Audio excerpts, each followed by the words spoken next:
Hello, everyone. Thank you so much for the opportunity to be here. I'm learning a lot during these days about the University of Surrey, all the work you have here. My name is Holmer Savastano. I work in the University of São Paulo, Brazil, and my topic of work is related to materials, more specifically non-conventional materials applied for buildings, for construction in general. That's our topic. And today, what I'm going to present right now very quickly is the potential of bamboo as a multi-use material in multi-scale applications as well. There are other presentations of our group during the program today, so they will be more focused on cracking or other applications. So the University of São Paulo is the largest Brazilian public university. That's a university that is considered not only big, but also with good quality, especially because we are dedicated to research, very strong dedication in many different areas of knowledge. We have around 80,000 students, and 25,000 of those students are graduate students, and the 55,000 other students are undergraduate. One of the challenges for us in the university is the internationalization of the university. So we have a relatively small amount of international students in the normal life of the university, and that's one of our challenges to improve the internalization of the international approach or networking or bringing students, undergraduate and graduate students to our reality in our university. So this project is part of that internationalization effort. We are a multi-campus university. The main one is located in São Paulo area. That's the main campus, or 50% of all the university population is located in this main campus in São Paulo area. And we are located in this another campus, it's called Pirassununga. That's a more dedicated to the agribusiness. As you know, agribusiness is a huge part of our economy. More than 30% of the Brazilian economy moves around the agribusiness. So our main building, that's our actually a farm. the campus is 2,600 hectares located in the state of São Paulo. And we are dedicated a lot to use residues or organic-based materials that could be used as materials for construction. So there are three different approaches, three different scales of the presentation. The bamboo as a cellulose resource, natural cones, and more processed or engineered bamboo applications in our work. Let's start with the first one, with the cellulose. So the idea here is to extract the fibers or the nanofibers from the structure of the bamboo cone. There is a need in the country for alternative fiber cement products. So that was the motivation for us to start considering alternative resources, non-wood resources. And bamboo is a fast-growing grass. So that would be the idea to use the fibers from the structure of the material to have this fiber for reinforcing that could be organic-based or inorganic-based composites. In our case, because of that need, we started using the fiber for reinforcing inorganic matrices. Brazil, less than 10 years ago, banished asbestos as a reinforcement of those materials. So that's the main reason we need alternative resources for reinforcing the Portland cement. That was the motivation for us. So we started studying that and also seeing the possibilities of using bamboo that was already used for some specific applications for paper making. So we use the same principles and after of pulping, and after that we started to consider two different approaches for production of the nanofibers. One would be the crystalline fibers, and other would be the nanofibrillated cellulose. Both were considered, but we, as I said, we started with the pulping of the material, the raw material. In this particular case, we used the organosolv pulping as an alternative to the kraft pulp. One of the advantages of using organosolv is that the quality of the lignin that runs out from this process is much better. So the lignin would be used for other applications. And after this pulping process, with the remotion of most of the lignin and hemicellulose, then we went through the refining process using this special disc refiner for a high intensity energy process, in this case for nanofibrillation of fibers. And that you can compare in almost the same scale the fiber, the unitary cell of bamboo before and after nanofibrillation. So we see the much higher specific surface and the capacity of those fibers to reinforce the material. But this also requires a special way to homogenize those fibers inside of the matrix, that is, in this case, a cementitious matrix. And this was a method already in place by the industry, that is the slurry dewatering method. In this particular case, you have first to distribute those fibers, to mix those fibers with the cementitious materials in a basis of only 20% by mass of solid, maximum from 10 to 20%. That after is followed by the drainage of excess of water and also stack press. So if we just use, that's the result of using a hybrid reinforcement for flexural tests. If you just use the nanofibers as reinforcements, you see that you have in the flexural test a good performance for strength, but not good performance for absorbing energy. So the fibers, they are working more in reinforcing the materials until the first crack. But after that, nothing, it can be bridging those cracks satisfactorily. Then we start making some compositions with the microfiber, the ones who were just pulped fibers. And the best combination we had was using 7% of those pulp fibers with 1% of nanofibrillated fibers, because then we had a good compromise between the two behaviors, before and after the first crack.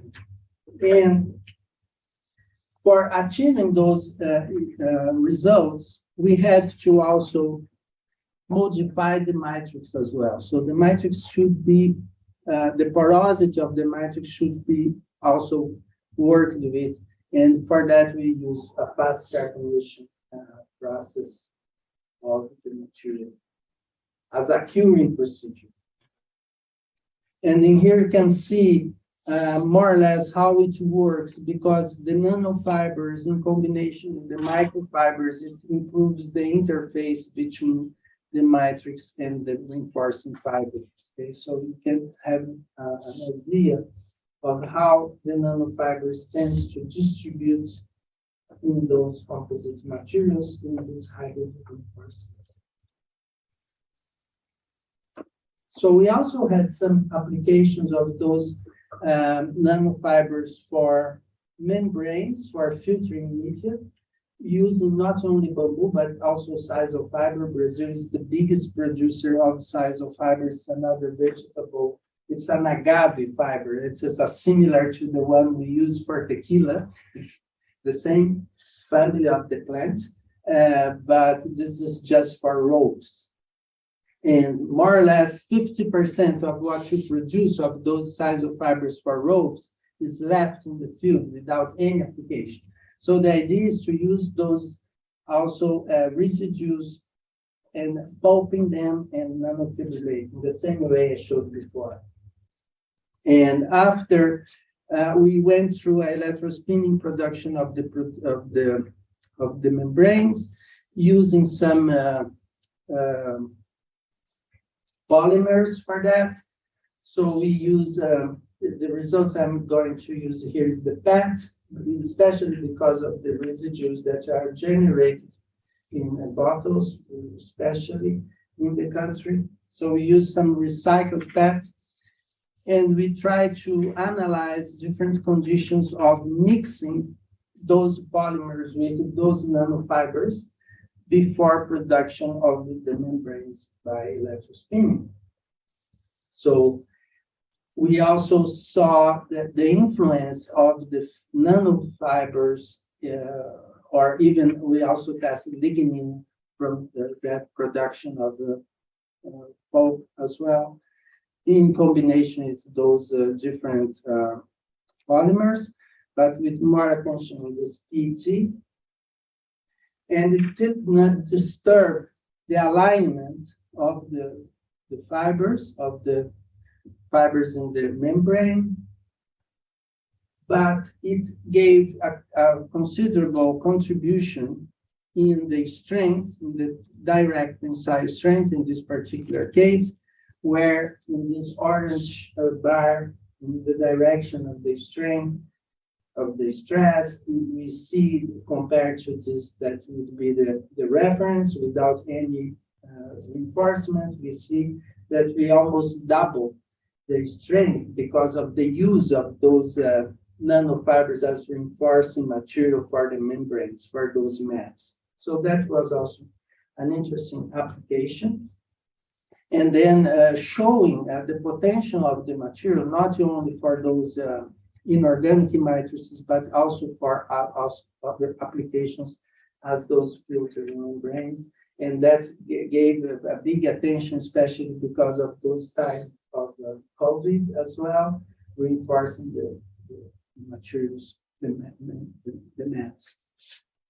Another perspective that I had a student working with since almost 8 years now was the use of the bamboo poles, minimally processed material, as Ali has showed us before some good examples as well.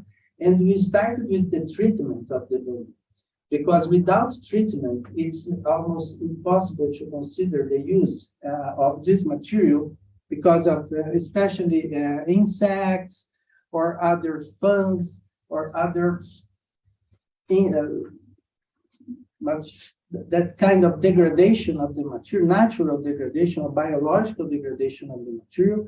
And we started using what is normally available for wood treatment, what can be possible for bamboo as well.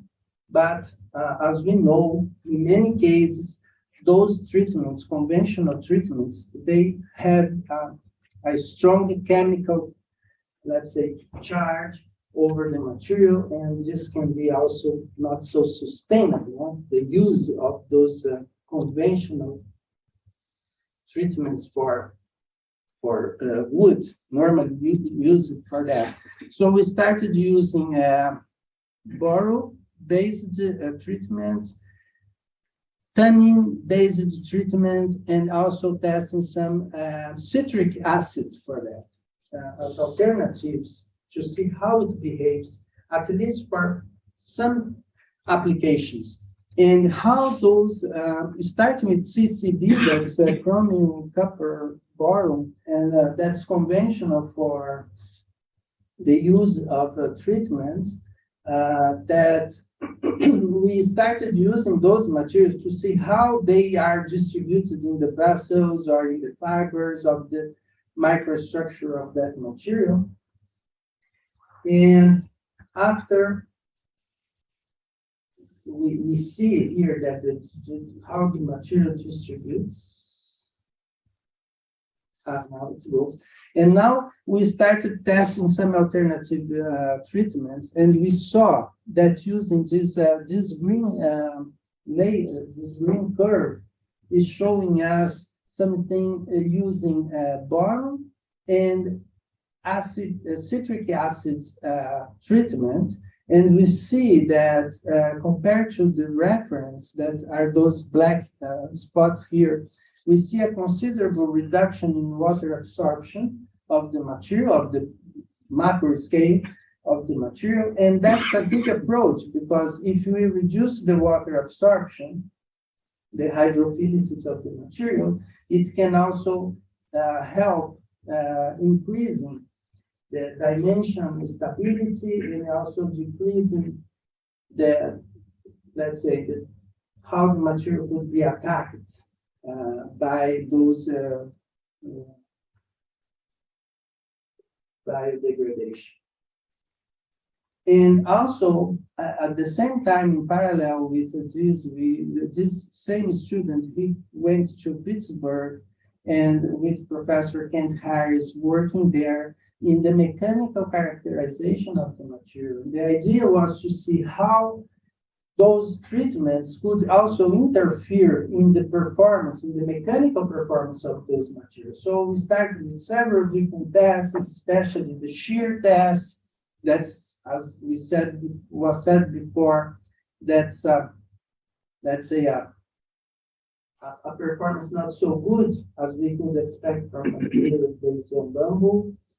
Direct tensile test, bending test, so different types of tests, and seeing also how the strain distribution during those tests carried out in those materials, and how they perform differently, also including the nodes, the presence of the nodes in the material. So, or not, I don't know, it's more correct to say knots or nodes. But anyway, this is a weak part of the material that could be considered a discontinuity in the material that could also be considered during the test.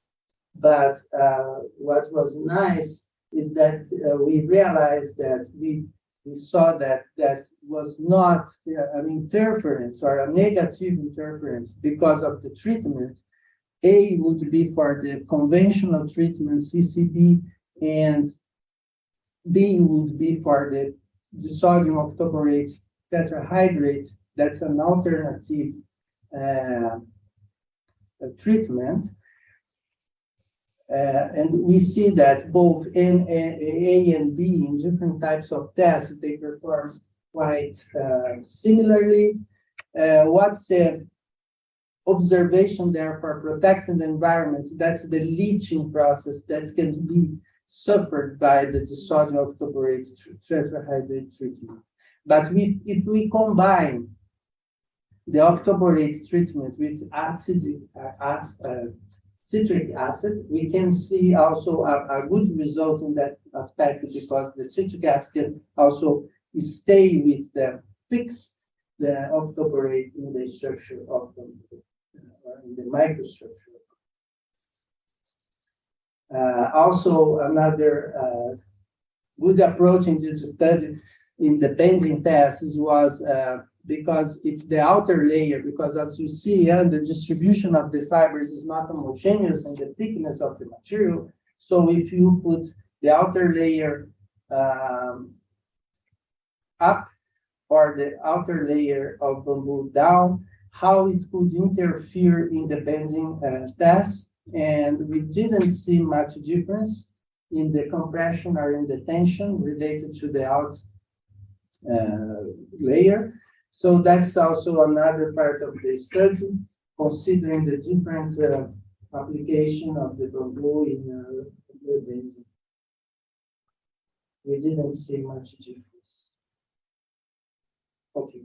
This is an ongoing study at the moment that we are just testing the material after a very severe degradation test with and without treatment. So we see that in some cases without treatment, in this case, half of them it's buried, And we see that it's almost disappeared.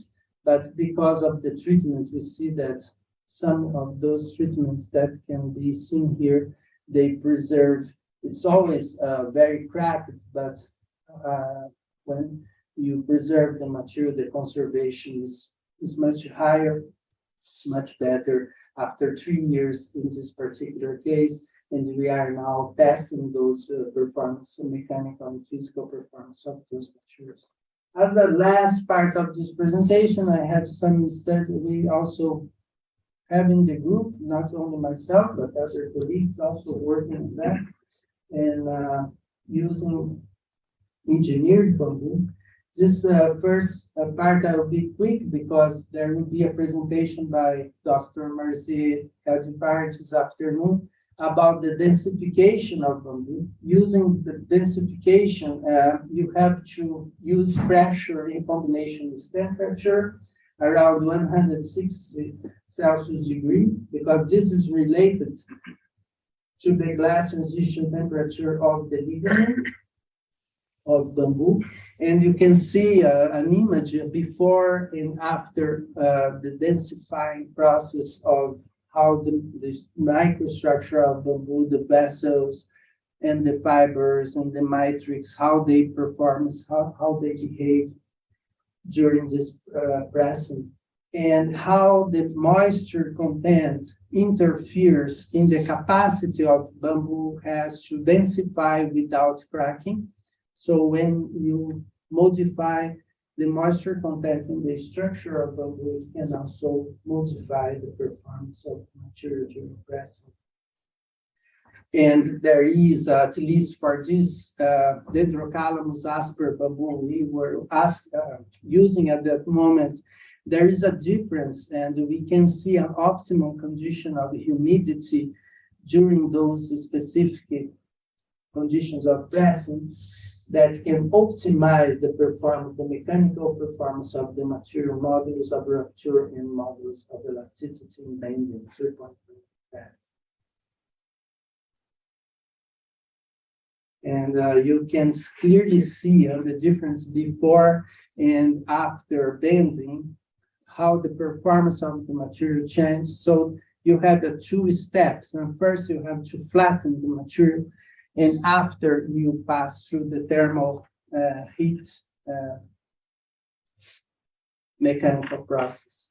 So you have to modify that using some energy, of course, for modifying the structure properly. And another master student that was Adriana, she also worked on that in the effects of densification on those physical and mechanical properties. And at the moment, this other master student is working on the effect of a treatment that can be both chemical treatment for delignification of the bamboo and drying before densifying the material. And this was used, or this was proposed because of those techniques already being used for wood, but all those procedures. But we see that in this particular case of bamboo, compared to the reference, the performance of the material decreased in comparison to the reference when you chemically treat the material, or remotion or removal of lignin cannot be very interesting, as we are seeing the initial part of the results he's just achieving. This is another doctorate for OSB, oriented strand board made of bamboo that could be a residue from the poles. Because you cannot use the entire pole, so you can use part of that for those particles. And the results even use a smaller amount of resin. In this case, we use a polyurethane resin based on castor oil. The results are very acceptable. They even comparing with the available or similar standards, they perform very in a very acceptable way in terms of strength or even in terms of physical performance.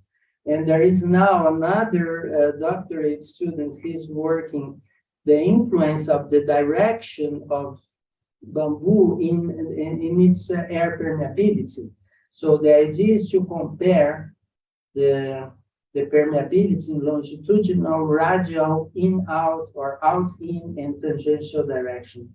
And as would be expected, using Darcian permeability variables here, you can see that longitudinal direction has a much higher permeability as it is supposed to happen, but not quantified yet. So that's the proposition here, to know better the air permeability, then it could be used for improvement, not only of the treatment of bamboo, as I told before, but also for example, for using some adhesion that we always need to have. If you have a multi-layer bamboo application, you need to have some adhesives.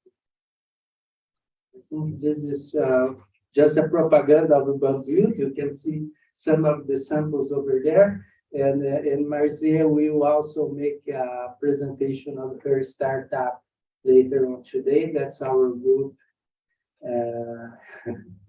I think we have around 5 nationalities there. But as I said, that's a challenge for us to bring more international collaboration to our group and to our university. So that's all for now. Thank you very much.